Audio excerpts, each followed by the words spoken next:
Hey, welcome to the ultimate guide for the data engineers using AI. This is a three-part series where I show you an end-to-end project, just me using the AI assistant in a real-world data problem. The episode 1 is going to focus on data ingestion. I selected just 3 sources for us to begin. Then the episode 2 is data warehousing and transformation, where I show you all of the things that you should do with the data after they are ingested in a raw format. And the episode 3 is basically just BI and dashboarding, where stakeholders will give you a business problem and I'll show you how you can solve it and deliver. So welcome aboard. This is episode 1. So in this first episode, you're going to understand why we did this in the first place in data engineering. If you are a beginning or a more advanced, it's more or less straightforward what we are going to do. But mainly we are just transferring all of the data in a raw format from all of the data sources. In this particular example, I'm going to show you 3 of the most used data sources for product analytics: the Stripe, HubSpot, and Mixpanel for events. And we are just going to store them as it is in a cold storage. And typically this is saved in a CSV file. We are going to use Parquet, which is also commonly used. And for this, you're going to need access to all of your data sources. Most of the data sources provide API keys, and the pre-work you have to do this is just to get them. They are pretty straightforward. Most of the platforms is basically the same steps, just going to kind of settings or developers page and just create a new API key. Give the right permissions to create, to read. Create here is not going to be needed at the moment, but read all of the data is really necessary. Some of them use the service accounts instead of API keys, but essentially it's just a way to connect safely to your data sources. Another thing that you're going to need is an AWS account. So we are going to use AWS, the S3 buckets to save all of these raw data, and I'm going to explain a little bit why, but mainly this is the most used out of the industry, so most likely you're already familiarized with it. In terms of local tooling, you're going to need the Docker install, because we are going to use that as to run locally all of the DAGs, and VS Code as well, highly recommended and highly used among the community. And of course, since this is an AI video, you're going to install the Claude Code extension. I'm going to showcase everything that I did using Claude. So let me show you what we're building before we touch any code. The flow is quite simple, as you can see here. So we have the 3 DAGs, like I mentioned, one for each source: the Stripe, the HubSpot, and the Mixpanel. Each one runs kind of in a different schedule, and you can set that up. And the reason why is kind of to avoid resource contention in a single node on Docker setup. And kind of the reason why we're choosing the S3 to land all of our raw data is primarily kind of the cost. Like the S3 standard storage is about like 2 cents per gigabyte per month. And compared to other databases, 24/7, you pay a lot more just for querying and things like that. Second is kind of the durability of this. S3 gives you 11 nines of durability. Your raw data is never going away. And critically, it's not tied to any specific warehouse. BigQuery can read it. So that's also a good thing. You can also use Databricks, Redshift, or even a local database query. The raw layer is vendor neutral. So third is kind of the replayability. This is the most important one. Raw layer is immutable. We never overwrite or delete files from it. That means if we find a bug in our transformation logic 6 months from now, we can reprocess from scratch without going back to the APIs. S3 is our source of truth.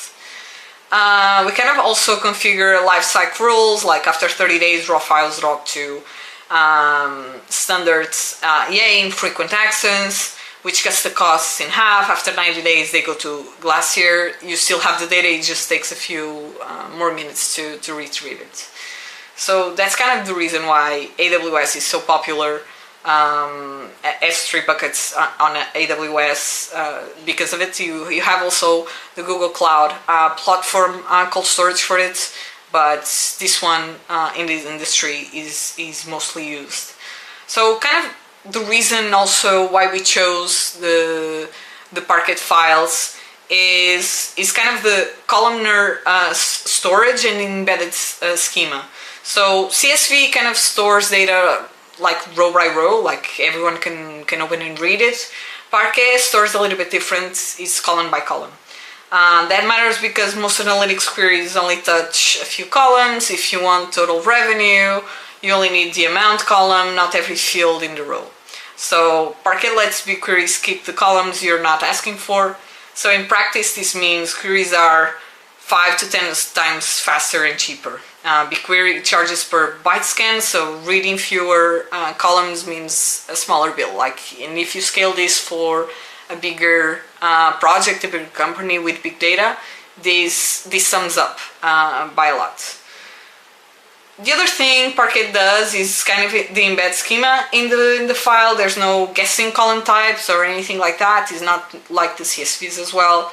Timestamps are timestamps, integers are integers, not strings. So when BigQuery or any other data warehouse reads, it knows exactly what each column is without us have to define it. And then we have kind of the folder partition, like here we're going to divide year, month, and day. It's kind of native Parquet convention. When BigQuery queries from January 2024, it reads only the January folder. The rest is kind of skipped completely.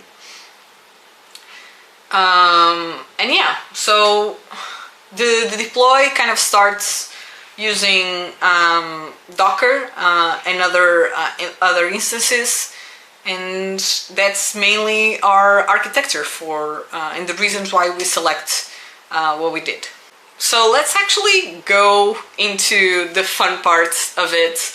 Hopefully you're already kind of familiar with these terms. If not, let me know, but they are more or less what is used in the industry, and also very easy concepts to understand. But let's open VS Code. I pre-installed the Claude Code extension, but if you go to extensions, you can just search for Claude Code and install it yourself. This is going to open a chat panel on the left, and this is kind of where the magic happens. So I'm going to write the first prompt. Like the first prompt that I write, I made it that you guys also can use it as well. So it's going to ask a lot of questions that it's more or less user friendly on your chat. So basically, it's going to ask the primary data sources that they're going to use, if you have the API secrets or not. If you want to do a backfill or just the last day of data and things like that.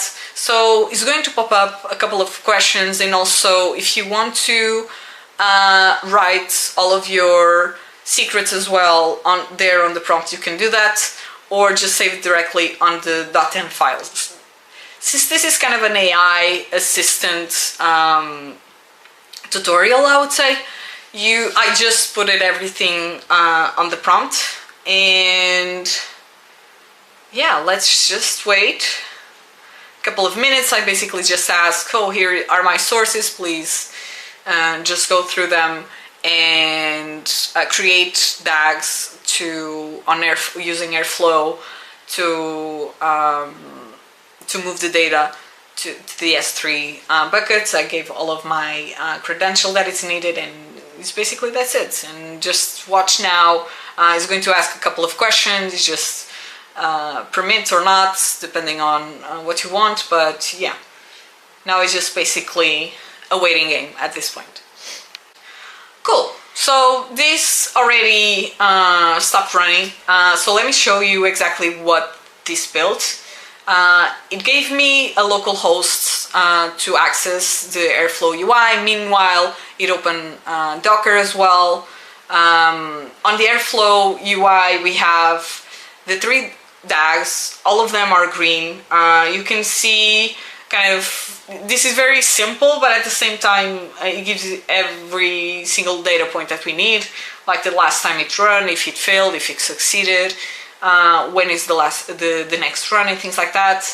And the cool part, like at least for me, is the end result, which is the S3 buckets filled with the data. So if you open your AWS console, and if you go to the path structure, by the way, I gave them also the S3 bucket I created previously, and then it just created a bunch of folders for each of the data sources. Raw, stripe, and the data that we are looking for that specific data source, like the year, month, day, and the Parquet file for that day. So one thing that I always do, even if it's AI or not, is make sure that the data that it's there is correct, is actually being loaded. I don't want to go to an occasion where I see a Parquet file and it's completely empty. So what I do is I actually just asked any AI like ChatGPT or something like that just to write me a simple Python code to read me the Parquet files, and I can show you. I just put it on Collab. I just downloaded manually, like nothing fancy or anything like that, so I don't have to give a lot of permissions as well for another platform. Download it locally and just run that to see what was on that file, like how many rows, the columns, and even kind of which columns are completely empty or completely null. So yeah, this is kind of the test that I do at the end. So that's it. That's episode 1. That's the easiest of them all. It's a full production ingestion platform just built with Claude Code. Kind of the easiest part of building all of the APIs. Python code to ingest the data is there in a single session. I didn't have to interact a lot with Claude to do this, since there wasn't any immediate error I could see, and yeah, that was kind of very straightforward. In episode 2, we're talking about more on how to take this raw data and transform them and ingest them in a data warehouse. This is where we're going to use dbt models, BigQuery tables, CI/CD pipelines. We're also going to leverage the GitHub actions and also the infrastructure using Terraform. So if you want the full code, it's linked on the description. Like, subscribe, and share with your teammates to leverage AI to make your work much faster. See you next time. Bye.